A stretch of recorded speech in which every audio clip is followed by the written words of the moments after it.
Seketika saya pikir itu tadi, tiba-tiba pintu masjid itu tadi seperti ada yang gedor.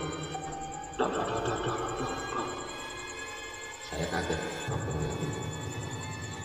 Dan akhirnya saya nggak mau tahu itu kenapa. Saya teruskan untuk berzikir. Beneran menghasilkan dok, dok, dok, dok, dok, dok. Nggak berhenti. Saya terus zikir. Dan tiba-tiba suara yang paling keras itu seperti membobol pintu itu. Duar. Pintu itu terbuka. Benar yang saya lihat. Ada dua anak kecil dan satu ibu-ibu pakai baju merah dengan rambut yang sangat kumal. Assalamualaikum warahmatullahi wabarakatuh. Balik lagi ke channelnya Iman Jack Channel.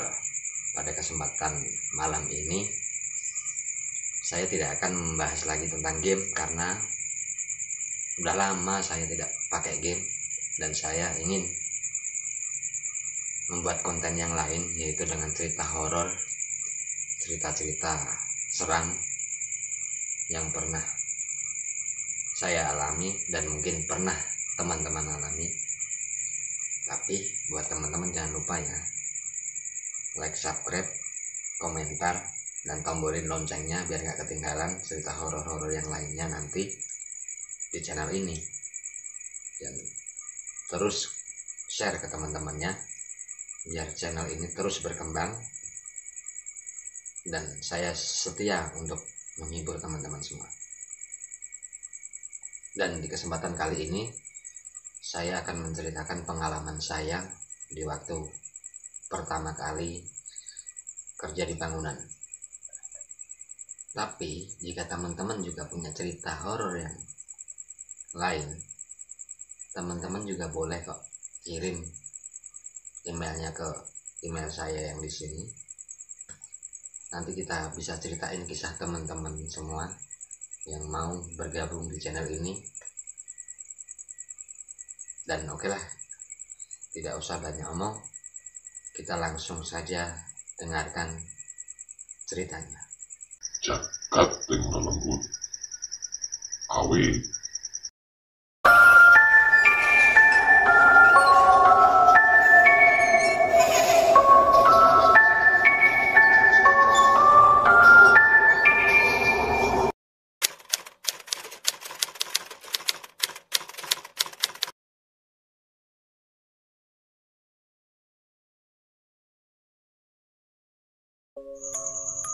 Waktu itu sekitar tahun 2008, saya pernah ditawarin kerja sama om saya untuk kerja di Papua. Pada waktu itu om saya telepon sama saya, mau nggak ikut kerja sama om? Saya tanya sama om saya, kerja di mana om? Kerja di Papua. Oke lah om, saya siap. Tapi saya mau izin orang tua dulu, soalnya saya belum pernah kerja om. Waktu itu sekitar umur 18 tahun saya. Dan itu baru pertama kalinya saya kerja di bangunan. Belum pernah punya pengalaman sama sekali. Karena pada waktu itu saya memang udah nggak sekolah dan saya mau kerja, bantu orang tua niatnya saya. Oke, pada waktu itu saya langsung berangkat sama om saya ke Papua. Dan itu kalau saya ingat, pokoknya sampai di Papua itu sebelum hari Jumat. Kenapa saya ingatnya hari malam Jumat? Karena disitulah saya setiap malam Jumat pasti mendapat gangguan. Saya sampai di pelabuhan Papua itu sekitar jam 10 malam. Dan saya dijemput sama bosnya om saya itu untuk pergi ke tempat tidurnya, untuk tempat istirahatnya, untuk para pekerja bangunan. Sebelum saya sampai di tempat tidur itu, ternyata saya melihat ada gedung yang terbakar. Dan saya tanya sama om saya, om, itu kok ada gedung ya yang terbakar? Di mana? Di situ om. Dan om saya ngelihat ke arah yang saya tunjuk tadi, dan anehnya om saya nggak ngelihat. Dan om saya jawab, mana, nggak ada. Kamu kecapean kali, kamu ngantuk. Enggak om, saya jawab gitu. Saya jawab kayak gitu, dan saya jawab, enggak om, itu. Dan saya masih melihat gedung itu terbakar, tapi om saya nggak ngelihat. Dan om saya bilang, udahlah, kamu jangan ngigo, nggak ada yang terbakar. Nah setelah itu bos saya dengar, dan bos saya mengatakan, mana yang terbakar, nggak ada kok, itu malah tempat tidur kita nanti. Tapi akhirnya ya udahlah, saya tidak mau berpikir banyak, karena saya baru pertama kali saya kerja di bangunan, dan saya akhirnya terus berjalan sampai di tempat itu. Dan benar, apa yang dikatakan bos saya itu benar. Tempat yang saya lihat terbakar itu tadi memang tempat tidur para pekerja bangunan. Dan di situ udah banyak orang. Saya datang berdua sama om saya. Tapi ya sudahlah, saya akhirnya positive thinking. Tapi saya aneh melihat bangunan itu. Saya melihat mes itu aneh. Itu seperti gedung yang udah lama dan sepertinya bertahun-tahun tidak ditempatin orang. Tapi kata om, emang seperti itu tempat tidurnya para pekerja bangunan. Kalau di kos-kosan takutnya kita itu kalau pulang lembur ramai. Kita baru pulang lembur, teman kos-kosan atau tetangga kos-kosan udah tidur. Jadinya kita ditempatin di situ aja, biar kita juga bebas, biar kita juga tidak mengganggu orang lain waktu kita pulang kerja. Oke lah, langsung saja ceritanya. Setelah itu paginya saya sama om saya mulai kerja. Di waktu pagi itu memang tidak ada gangguan sama sekali, dan saya belajar bekerja itu memang ya seperti biasa. Saya anak baru bekerja dan berlatih untuk bekerja, dan saya nikmatin saja walaupun terkadang saya capek. Sehari, 2 hari, 3 hari, 4 hari itu tidak ada gangguan. Tapi setelah menginjak malam Jumat, gangguan itu mulai ada. Di waktu malam Jumat pertama saya di situ, seperti biasa kita pulang lembur jam 10 dan saya mandi, sholat isya seperti biasa. Setelah itu saya tiduran dan tertidur. Dan di tidur saya, dan saya bermimpi bertemu sosok seperti kiai, tapi aneh. Dia itu wujudnya itu moncong seperti buaya, tapi dia pakai kopiah, dia pakai baju muslim, baju koko, dan pakai sarung dan pakai sorban. Tapi aneh, mukanya itu seperti buaya. Dan dia datang ke mimpi saya, dan dia mengatakan, dan dia mengucapkan Assalamualaikum warahmatullahi wabarakatuh, dan saya menjawabnya juga Waalaikumsalam warahmatullahi wabarakatuh. Tapi saya merasakan energi dia itu seperti benci pada saya, dan saya tidak tahu kenapa itu. Dan dia ngomong kepada saya, "Nak, kamu harus cepat pulang dari sini."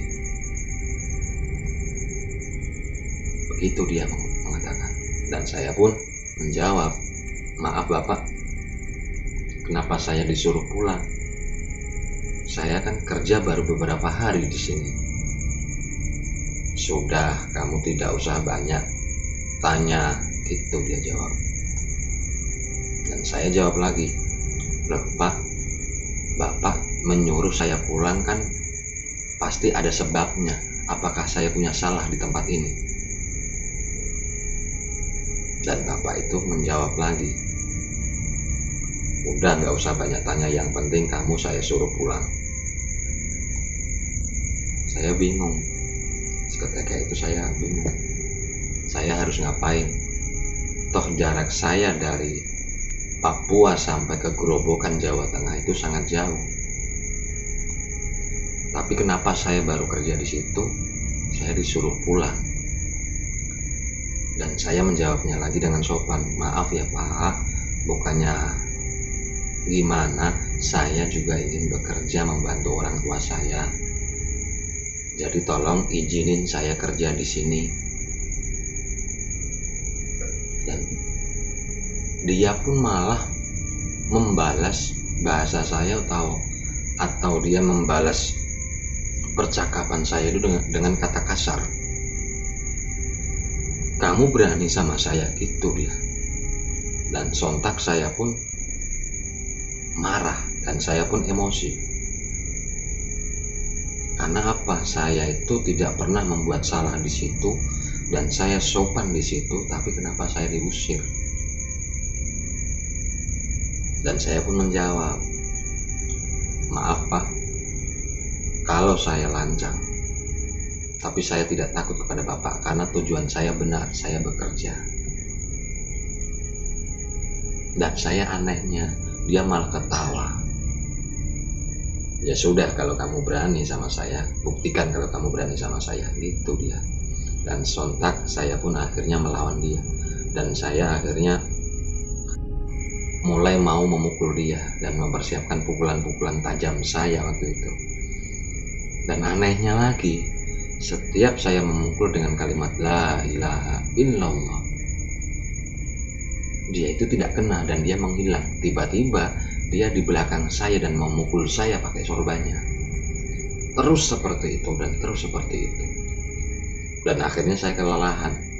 Karena apa? Saya tidak mampu melawan dia dan tidak mampu sedikit pun saya menyentuh dia. Dan dia pun tertawa lagi kepada saya.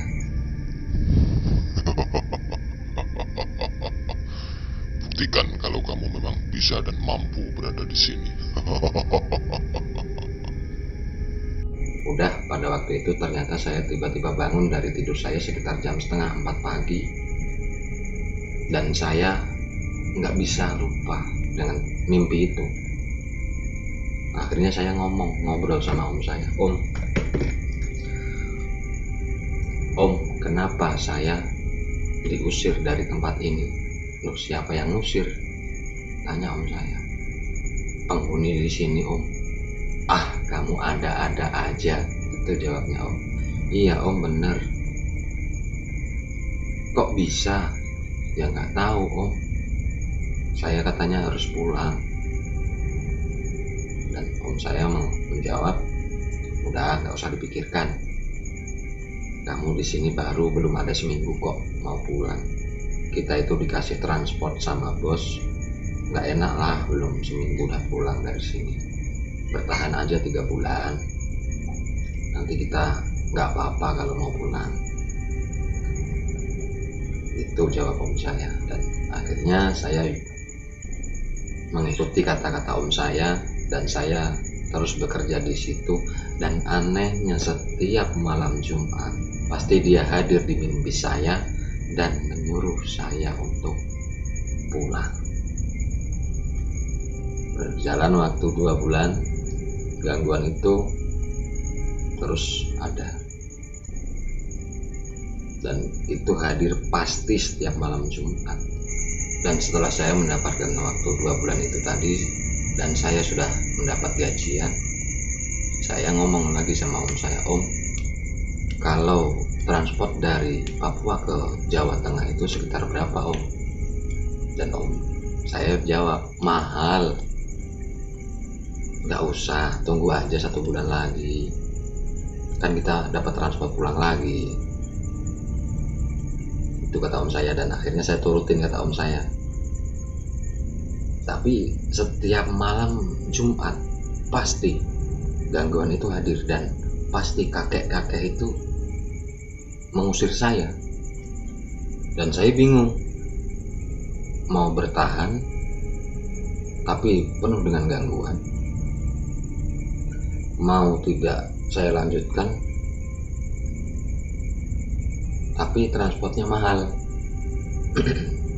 Dan saya setiap hari Kamis malam Jumat, di situ saya tidak mau tidur. Karena apa? Saya takut orang itu pasti muncul di mimpi saya. Dan setiap malam Jumat pula, sampai 3 bulan itu juga saya tidak tidur.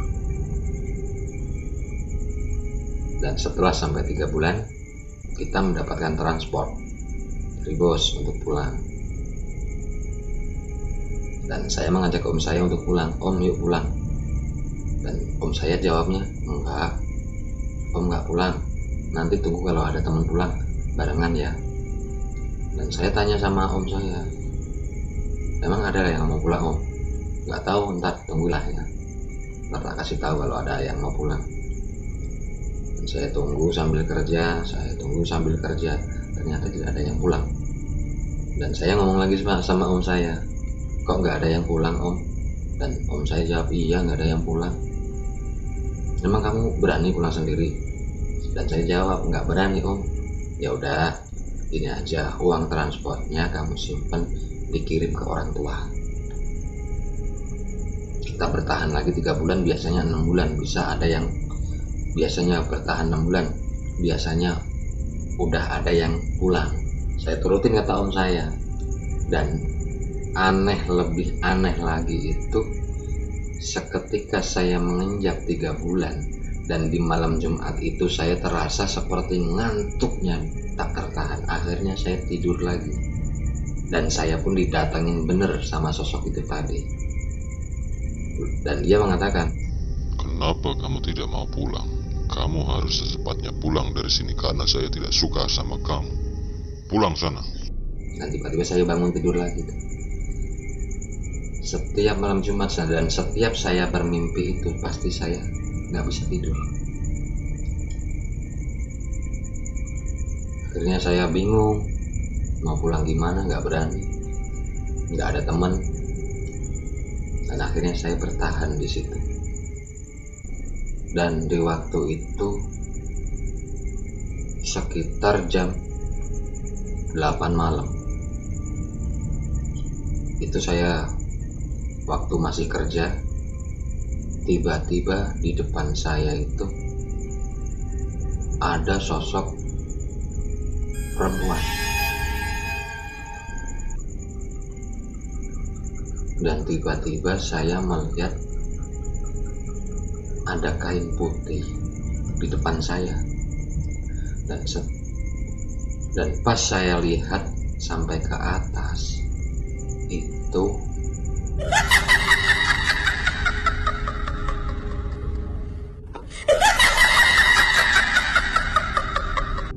dan saya akhirnya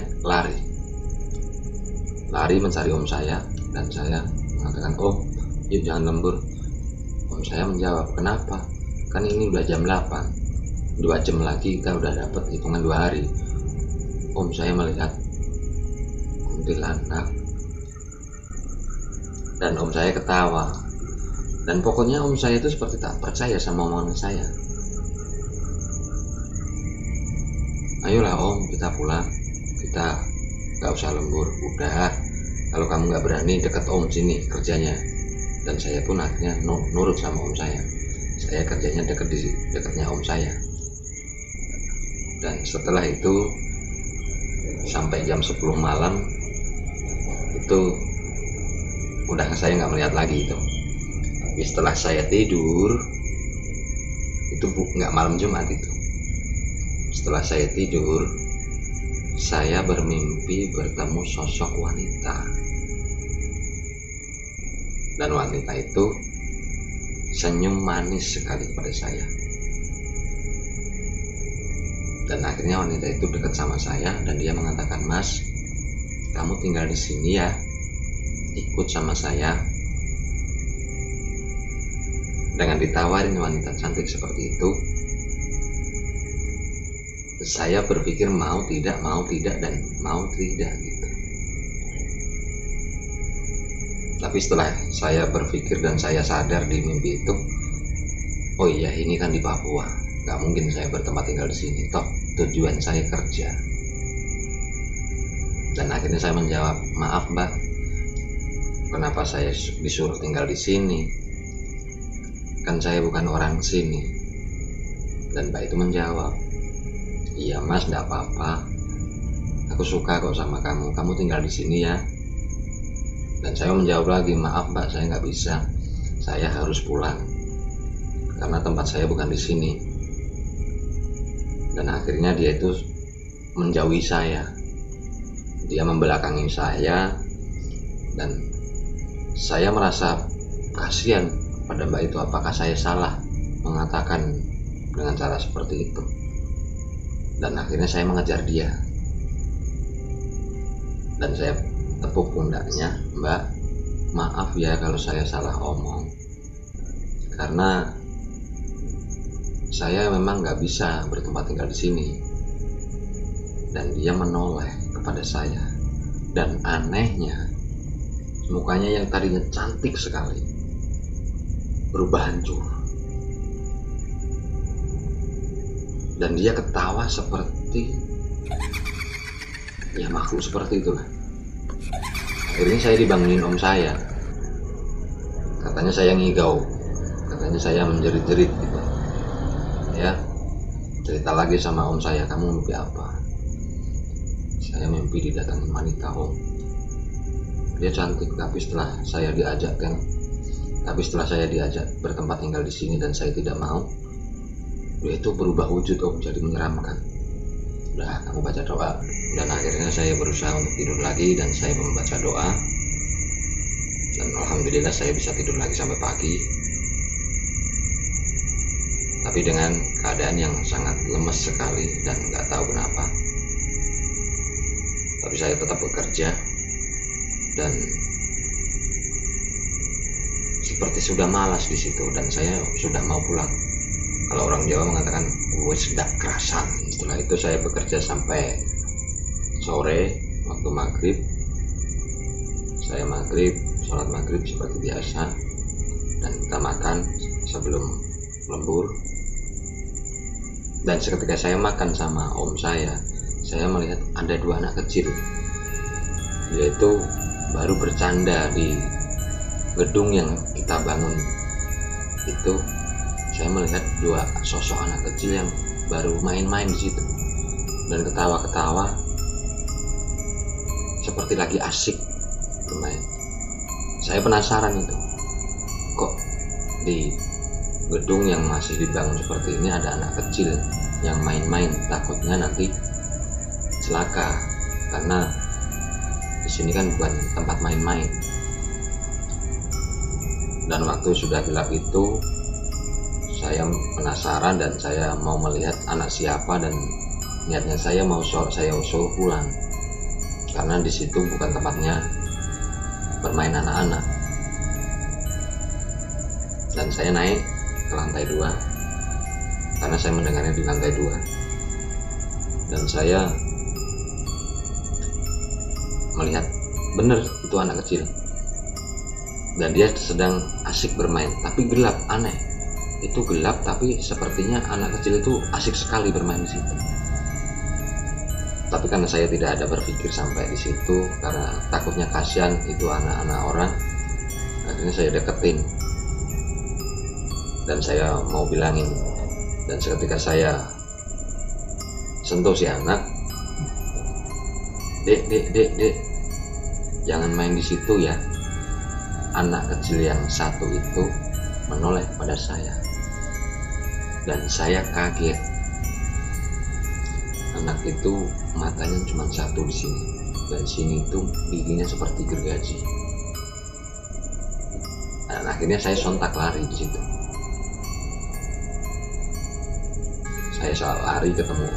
Saya lari nemuin om saya, dan sama saya seperti kemarin saya bilang sama om saya, om, saya melihat hantu anak kecil. Di mana? Di lantai 2. Wah, gak mungkin lah, kan di sini gak ada gangguan. Kemarin kan ada om, itu seperti wanita. Udah, kamu gak usah banyak ngomong, gak usah ngomong-ngomongin seperti itu di tempat kerja, nggak baik. Yang penting kita lembur, Bismillah, pokoknya kita niatnya kerja, gak mau ganggu yang lain. Nah, akhirnya dengan rasa bingung, akhirnya saya nurutin aja kata om saya. Lagi pula saya kasih tahu juga gak percaya om saya. Dan akhirnya saya setiap melihat makhluk seperti itu, saya pendam sendiri di hati saya. Setelah itu saya pulang lembur jam 10. Seperti biasa kita mandi, mau istirahat. Tapi saya ingat saya belum sholat isya. Akhirnya saya ke kamar mandi ke lantai 1 untuk ambil wudhu. Dan saya di situ melihat satu wanita. Di kamar mandi lelaki itu saya melihat satu wanita sedang duduk sambil nangis. Saya bingung kan, ini siapa jam segini nangis di sini? Apa ini orang lagi bermasalah sama keluarga atau kekasihnya gitu, saya pikir. Dan akhirnya saya deketin dan saya tanya, Mbak, kenapa Mbak di sini dan nangis di sini? Ini bukan tempatnya cewek, Mbak, ini tempatnya para cowok. Bahaya. Diem aja dia, nggak jawab dan nunduk. Tapi pakainya itu seperti manusia biasa, pakai celana jeans dan pakai kaos gitu. Dan setelah itu saya tanya lagi, Mbak, keluar ya, jangan di tempat ini, soalnya ini tempatnya para cowok, takutnya Mbak digangguin atau gimana gitu, atau digodain. Ini kan udah malam, Mbak, pulang aja. Dan dia diem, tapi dia berhenti menangis. Dan seketika itu juga dia melihat ke saya, mukanya dilihatin ke muka saya, dan saya sontak kaget. Wanita itu ternyata kuntilanak tadi. Dan dia ketika saya sontak kaget dan lari itu, dia tertawa dengan sangat nyaring di telinga saya. Saya datang lagi ke om saya, om. Saya melihat ini, dan sama seperti kemarin, om saya nggak percaya. Dan saya bingung, saya belum sholat. Kalau mau ke bawah, nggak berani. Tapi akhirnya saya minta tolong sama om saya untuk diantarin ke kamar mandi, ambil air wudhu. Dan om saya nganterin saya. Itu sudah sekitar 5 bulanan lah di situ. Dan akhirnya saya pun sholat isya seperti biasa, dan saya tidur. Karena saya sudah capek, akhirnya saya tidur. Dan di sekitar jam 1 malam saya mendengar ada suara sepatu yang banyak sekali di lantai 2 di tempat kita tidur para teman-teman, dengan seperti tentara, truk gitu. Samar-samar saya dengar, dan saya akhirnya terbangun. Ada apa sih ini?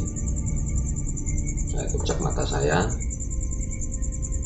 dan saya melihat ada sosok seperti baju tentara zaman dulu, pakai pistol seperti ini, tapi kepalanya nggak ada. Dan akhirnya saya teriak sekencang-kencangnya manggil om saya, dan om saya pun kaget, dan saya pun menutup muka saya dengan sarung. Dan saya teriak kencang, dan om saya terbangun kaget dia. Lele, kamu kenapa kok jam segini teriak-teriak ini, ganggu orang pada tidur? Saya pun menjawab, om, ada hantu nggak punya kepala. Saya tunjuk di belakang saya.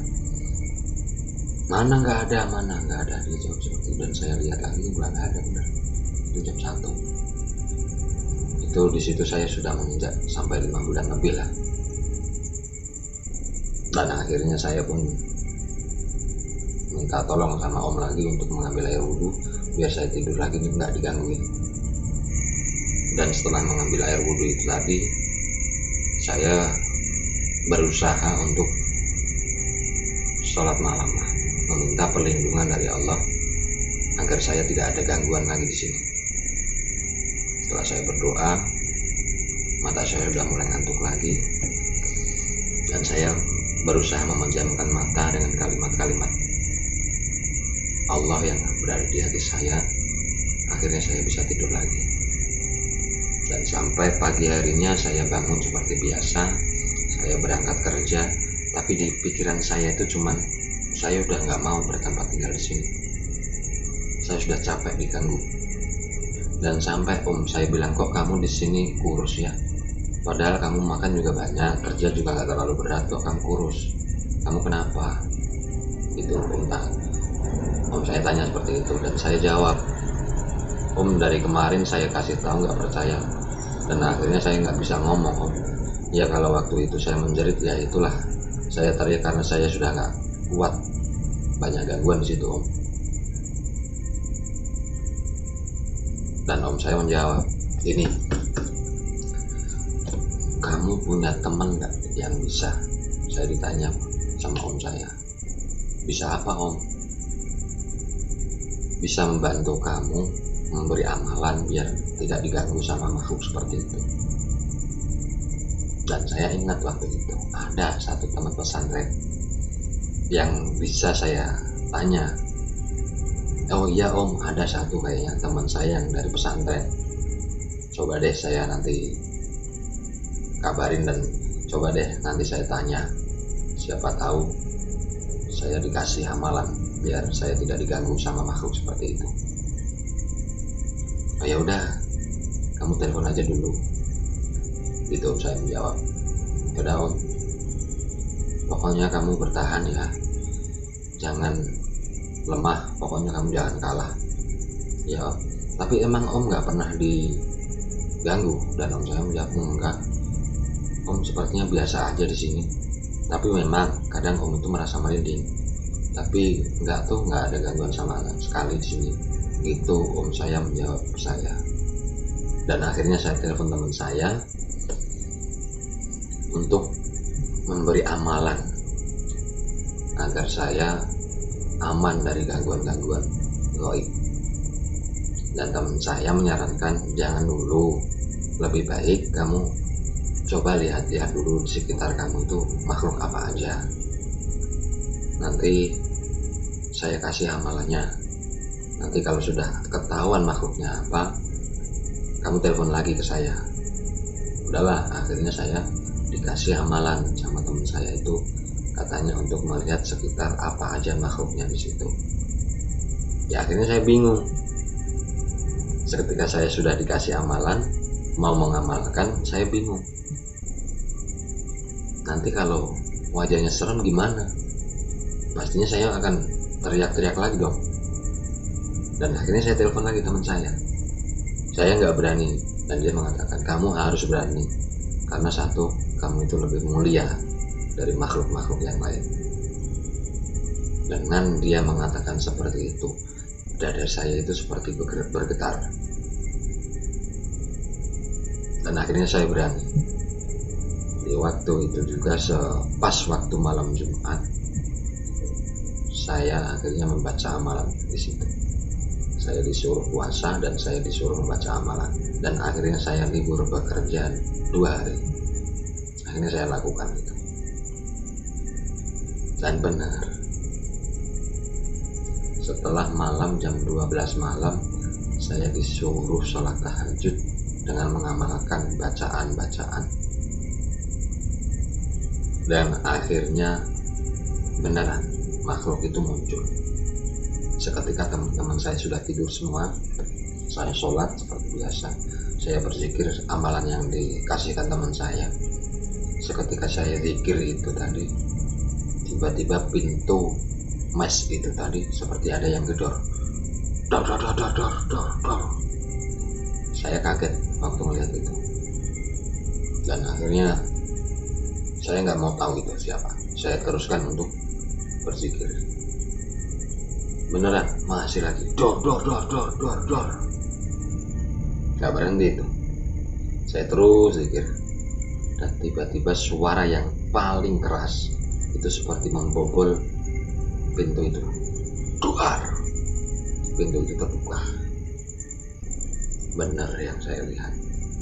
Ada 2 anak kecil dan 1 ibu-ibu pakai baju merah dengan rambut yang sangat kumal, dengan mata yang melotot lebar dan gigi yang seperti gergaji itu, seperti menjeritnya gitu.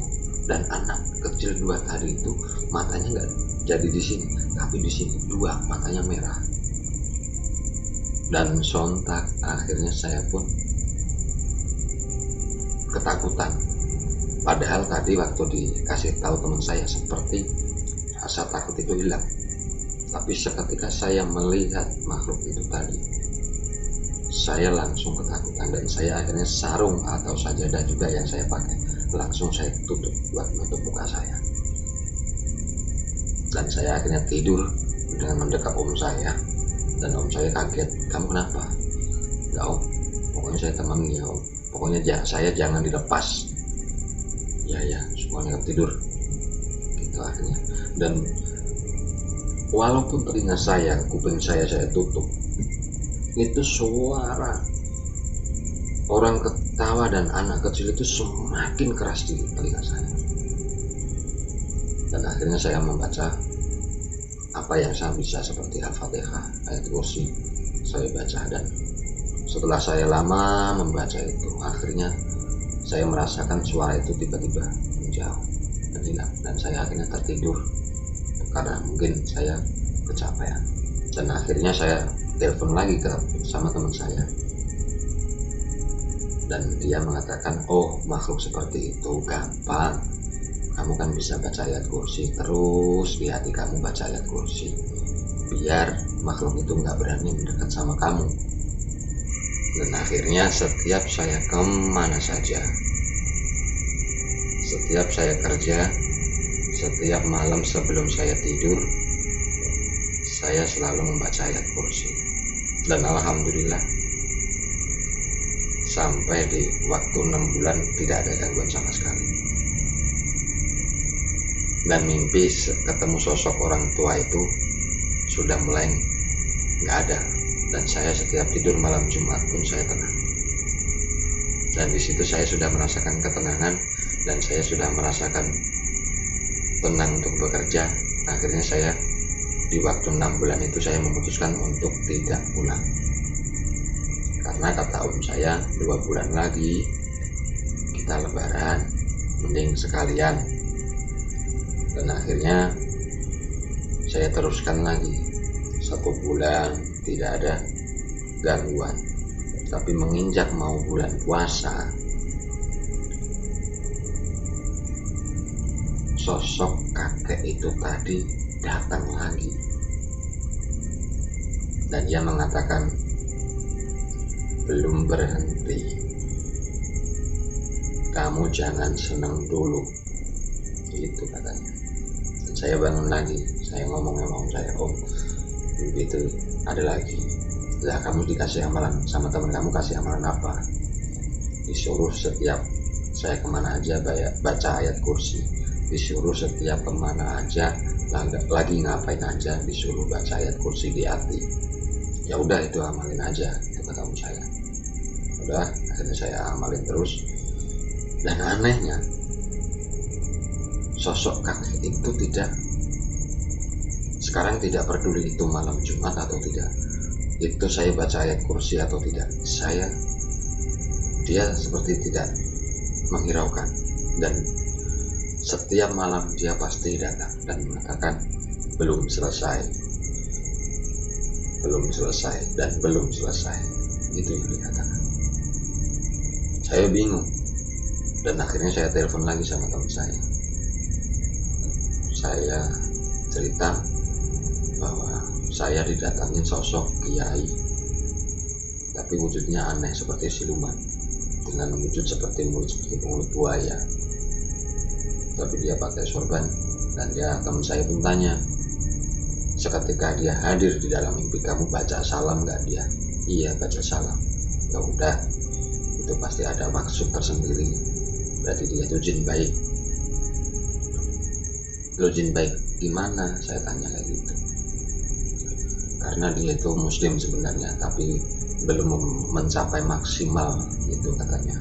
Dia itu menempuh muslim tapi belum menempuh maksimal, gitu katanya.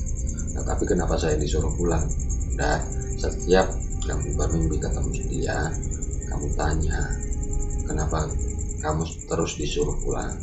Dan akhirnya di waktu saya mimpi itu saya ingat perkataan teman saya, dan akhirnya dengan sopan saya mengatakan, Bapak, kenapa sih saya disuruh pulang? Kenapa sih saya diganggu? Kenapa sih nggak teman-teman yang lain saja? Apa salah saya? Wong saya di sini juga nggak melakukan apa-apa.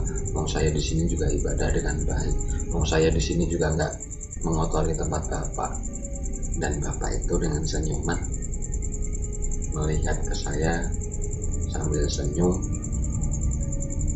Aneh, saya melihat moncong buaya, tapi seperti senyumannya itu terasa di hati saya.